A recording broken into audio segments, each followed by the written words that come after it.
The architecture at Waterkloof is spectacular and modern. The cultivation methods are more traditional.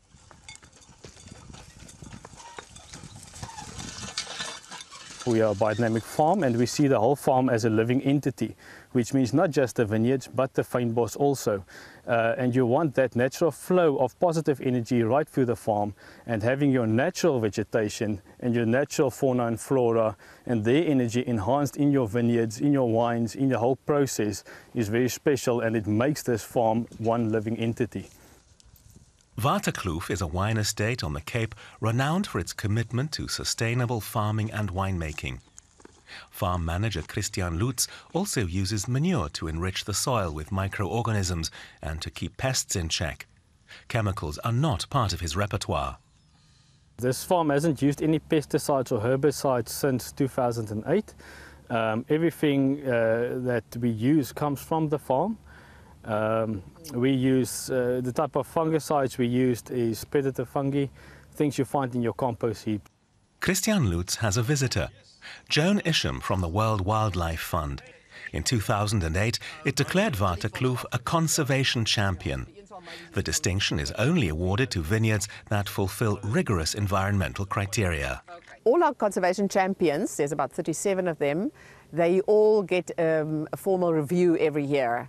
And that's when I come out to the farms and just want to actually monitor how are they doing with the environmental management. That would include their alien clearing, their fire management. We're also looking at waste management, problem animal control, anything to do with environmental risks on the farm. Waterkloof is one of 600 vineyards in the Cape Winelands.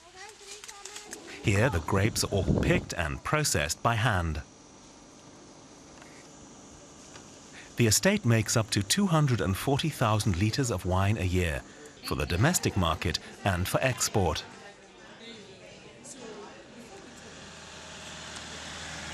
Christian Lutz takes Joan Isham on a tour of inspection.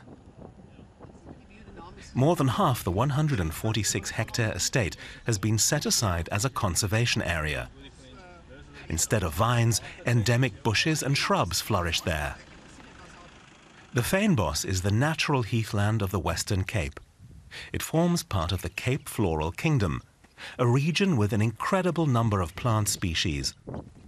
What's more, 2/3 of the 9,000 species are only found on the Cape. But that's not all. It might happen that one species only occur on one specific farm, nowhere else even in the Western Cape. So if it's lost there and we don't motivate them to look after that species, it will be lost for the world. The greatest threats to the Cape Floral Kingdom are invasive alien plant species, urbanization and farming. Isham says it's very important to get more wine growers on board to become conservation champions. Conservation brings them a range of advantages.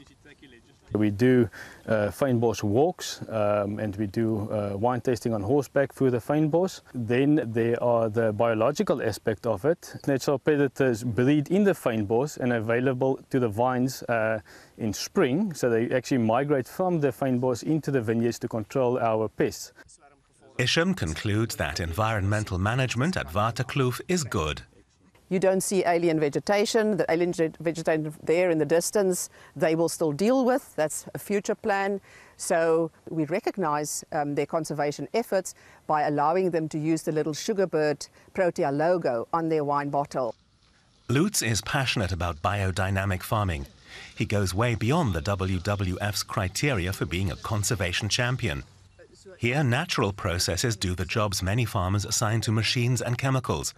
Sheep graze in the vineyards, reducing the level of weeds between the rows of vines. A sustainable farm like this will be around in the next 100 years. The vines will grow up to 50 years old. My son and so on will still be able to farm this soil because the soil is alive, it's living. Joan Isham hopes to sign up 10 more estates as conservation champions by the end of the year, to help ensure a future for both wine growing and the fynbos.